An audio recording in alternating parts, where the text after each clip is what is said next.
In my this session of Art of Parenting, I would like to talk about some of the parents who have been always complaining to me, and in general talks also whenever we meet. Now, of course, my son is old enough, 35 years old, so I don't remember much of what I used to feel when he was very small.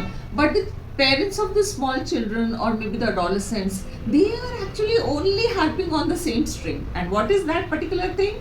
That child is not listening to us. Child is not obeying us. Child is not sitting and studying when we tell him.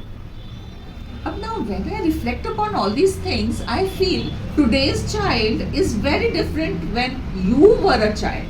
So we all need to understand as parents, as teachers, as elders, and as grandparents that times have changed. Children have changed. So how can both the things remain the same, that the way you were, how do you expect the child to be in the same manner?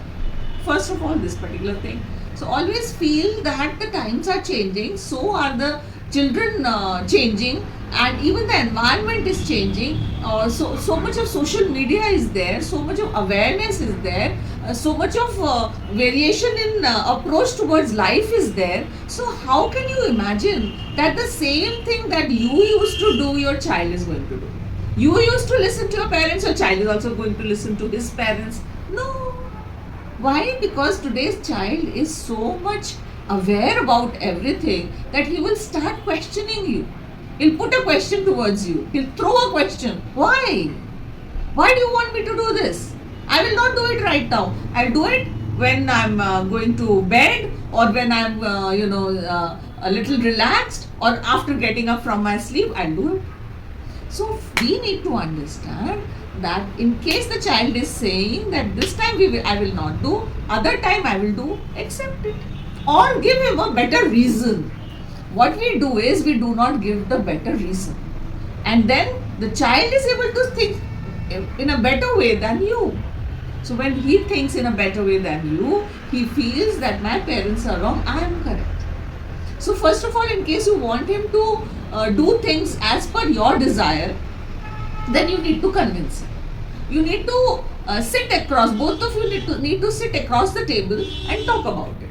Yes, here this is my point of view. What do you have to say about it? Let's see what the child says. So you have to take him as an individual. Do not take him as only your child. Do not always think that he is a child. Child is not a child anymore. I'm sure you all must have observed it. The child is not a child anymore. The child is a grown-up person. Is a grown-up individual. Even if he is in class 5, then also has his own process of thinking, process of analyzing things, process of understanding things. He would not sit and obey you every time.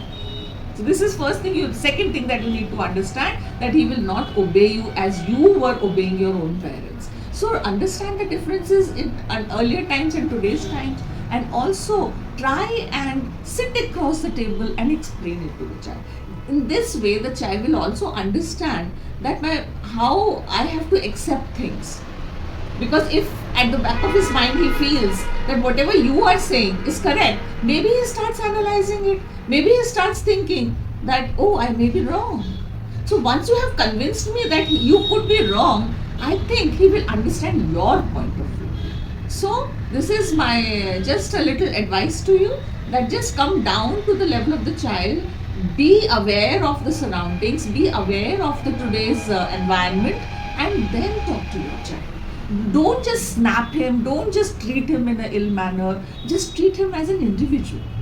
Alright, even if he is small, and don't ever think that he is my child, so he has to obey me. Or I am a senior person, I am an elder person, I have to tell him anything and he will blindly obey him. No, this is today's child. Namaskar.